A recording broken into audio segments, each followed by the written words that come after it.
Hello, and welcome to Solomoriah Speaks, episode 24, Organization. There's two things that people complain about with the basic fantasy role-playing game core rules.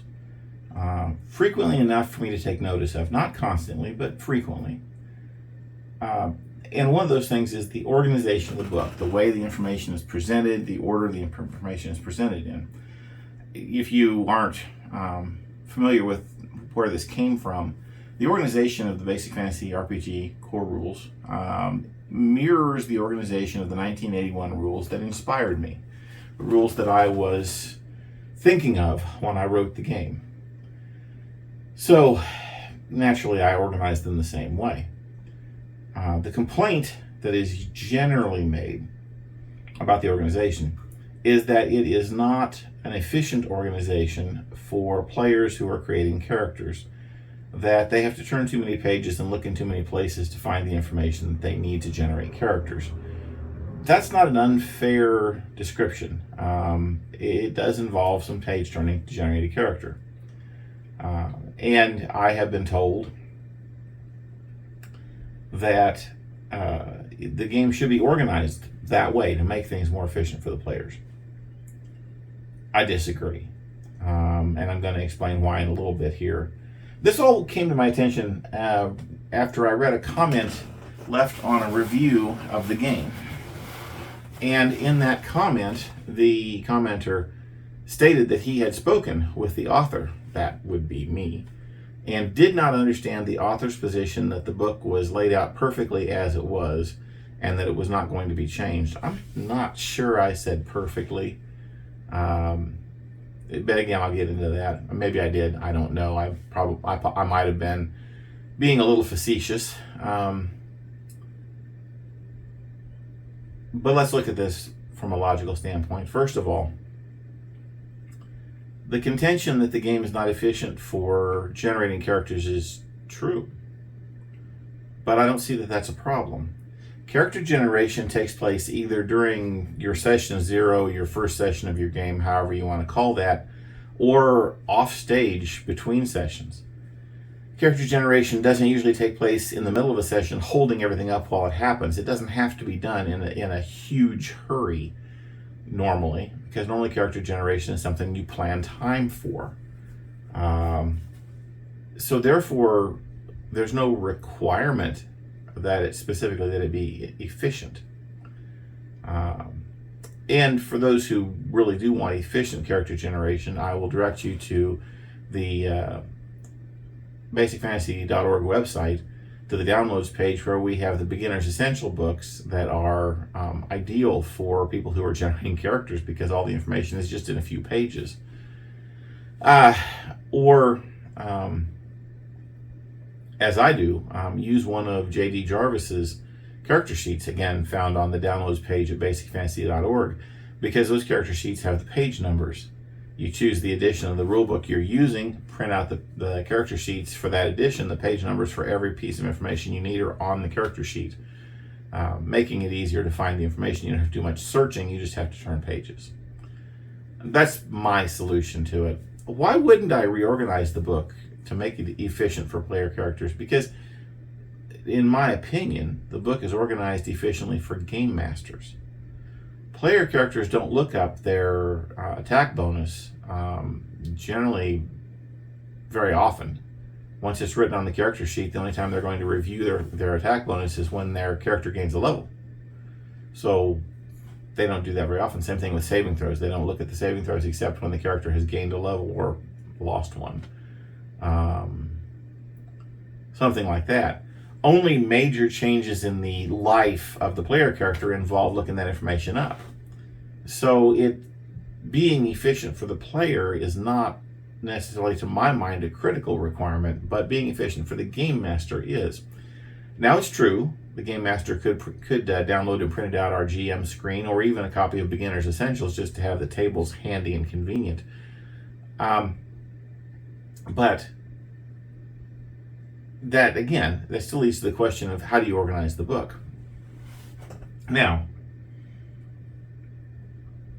some people have contended that the book might be better if it was organized in a different fashion. Some people have contended that the game is wrong, the organization is objectively wrong, and the only right way to organize it is the way that that particular individual instructs me to organize it, that they know the right way. I find that somewhat pretentious. There are other words I could use, but I'll stick with that. To actually think that you personally know the objectively perfect way to organize a rule book. What is perfect for you, it might not be perfect for me. And that's just you and me. If we add in all the other people who are trying to use the game, finding an ideal organization would be prohibitively difficult. We could take a poll. We could say, how do you think this should be organized? But how would we even represent all the options, all the different ways the book could be organized? Even if we just took the top few, that would produce a really complicated result. Many permutations of all the ways the book could be organized. And the problem with poll is what you think you want and what actually works for you may not be the same thing. If we really want to know the best organization for the book, we would have to actually gather data about how real life players and real life game masters use it. And we would have to decide, as I had to decide, whether to weight the book's organization towards the player's needs or towards the game master's, where I think you can see that either of those necessarily is not going to be the same as the other. What the game master needs is not necessarily what the players need, and vice versa. We could organize it towards making the largest number of people happy, making the largest number of people, happy with the game, based on, again, this research we'd have to figure out how to do. Or we could try to reduce to the minimum the number of people who are really uncomfortable with it, not the best rules organization, but the least bad. All of those things would be very complicated to accomplish. Even just doing a poll and then trying to reorganize the book to match whatever the poll agreement is, which might end up making even fewer people happy than the original version, because, as I said, what people think they want is not always what they actually want when they try it. I can't see any sane way to address the organization issue. I can't see any way to try to create a better organization that would be anything more than one person's guesswork, or two or three people's guesswork. Even at that point, you start involving two or three people, now you're going to have to come up with a consensus. You're going to have to compromise. What one person thinks might be valuable and the person might disagree about, or might think something else is more valuable.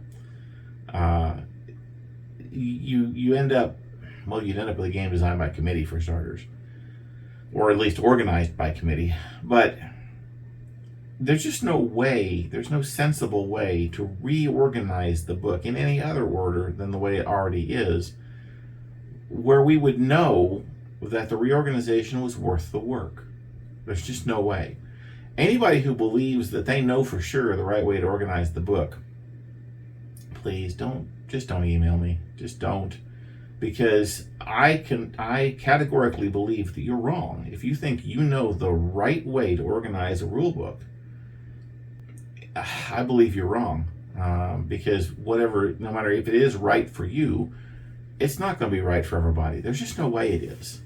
And therefore, it can't be perfect.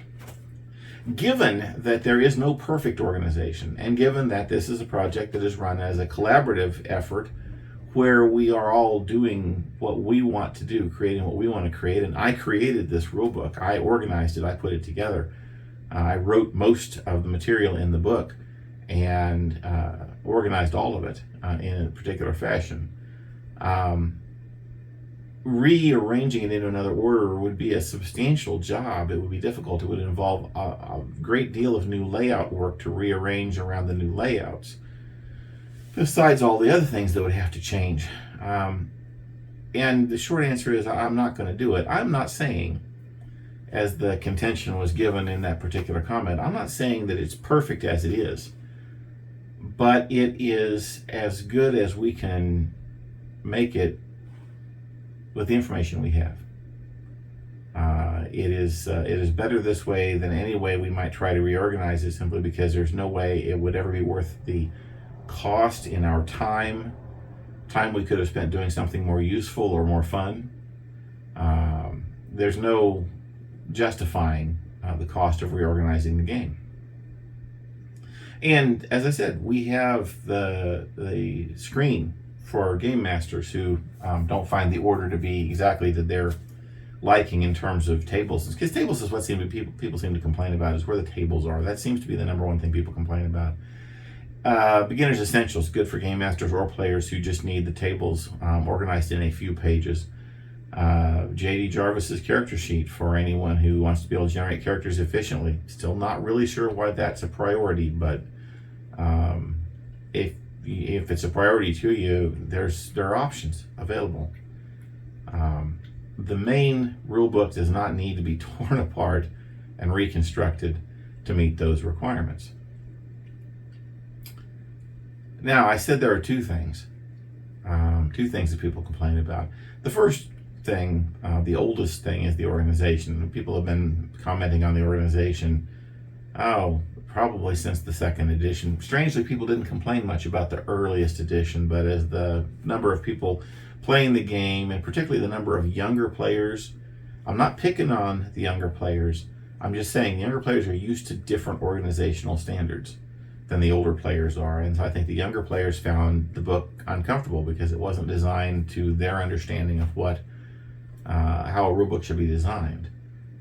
It's not unusual, I'll say this in passing, for someone to think that the game that they first played had the ideal organization because they got used to it, and then when they came to other games they found the organization different, and that might be uncomfortable. I get that too.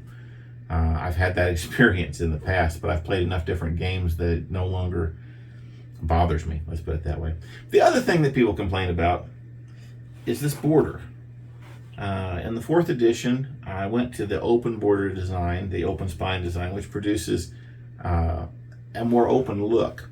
My objective, as I've stated it before, is that you should be able to see this book from across the room and know that it's the 4th edition. Know that it is not an earlier edition of the game, that it is the Creative Commons version, not the OGL version of the game. And yet it should still look like the classic game. I retained Eric Wilson's artwork, I kept the crenellations, I just opened them on one side.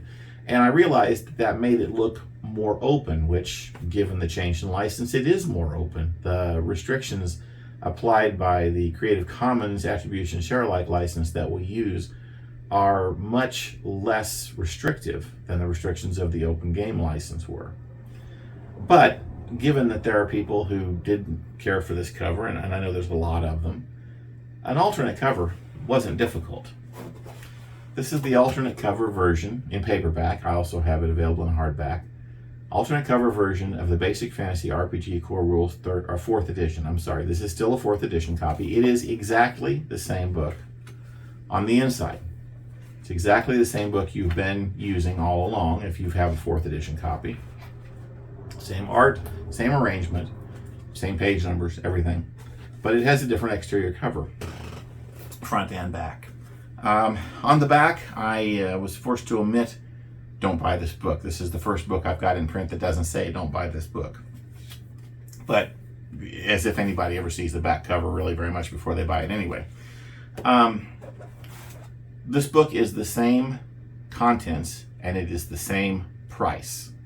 There's no change there. It's the same exact deal buying this from any of my current distributions through Amazon, through DriveThruRPG, or through Lulu. It is the same exact book except for the different cover. I have already had one early reviewer who was given early access who admitted he didn't like this any better than the other version, so I guess I can't please everyone, but I'm hopeful that this will please a lot of people who were looking for something different. I took Eric's artwork and I blew it up onto the entire cover. The dragon is everywhere now. He's much more bold. He's much more, well, or she, I actually don't know the gender of this dragon. It's outstanding on the cover. The crenellations are still there, but they are open. They are, you know, the dragon shows through, hollowed out, you might say. And I'm pretty happy with that. Actually like this cover. I probably will not put other books out using this cover design. And the reason is simple. Eric's dragon, the way it's designed, really works well with this crenellation design. I'm really not sure much of our cover art otherwise would. The styles of the cover art vary a lot. Some of the artists, their work might work well with this layout, some might not. I don't really know. So as of right now, I don't have a specific plan to put out any future books other than the core rules with this alternate cover. The main cover is still available. Both versions are available. Same price, same contents, different cover. That's all. I did not do this to try to make a bunch of money. I did this to try to make people happy. Hopefully it makes somebody happy. I also should mention at this point, I don't have copies in front of me, but in the process of doing this, I also put out our 4 beginners modules, multi-module books as prints on Drive-Thru-RPG. Drive-Thru-RPG has always had an abbreviated version of our books because it takes a long time and it's a lot of work to get stuff through Drive-Thru's system. But I decided it was time to start getting some more stuff out there. So BF1 Morgansport, JN1 The Chaotic Caves, KH1 The Black Apple Brew, and DC1 Tales from the Laughing Dragon are all available as of today on Drive-Thru-RPG, as well as the previous Amazon and Lulu sources where you could get them before. So if you're getting an urge to buy this and you want to buy it from Drive-Thru, this is the Drive-Thru copy. As usual, Drive-Thru's copies are the thickest and heaviest of all of them. You can also get those books there if you want to. They do still have the standard cover design. As I said, I'm going to stick with that probably for everything else. So, sometimes I do listen. Sometimes I do try to make a few more people happy. This was easy. Doing a new cover, this was easy. Reorganizing the book, that would be hard. That would be a lot of work. I would have to be convinced it was going to do some good. But this was simple. So I did one of the two things anyway. I will have another video discussing the Basic Fantasy Adventure Binge at FallCon 2024, upcoming on Labor Day weekend. But I'm going to do that in a separate video because I'm hoping that this video will be more of a permanent discussion of organization primarily, and of how I address the project in general. So I'm going to do the discussion of the Adventure Binge in a separate video because obviously it'll be time limited. It won't be very interesting to anybody after Labor Day weekend 2024. Thank you for watching and listening, and have a good day.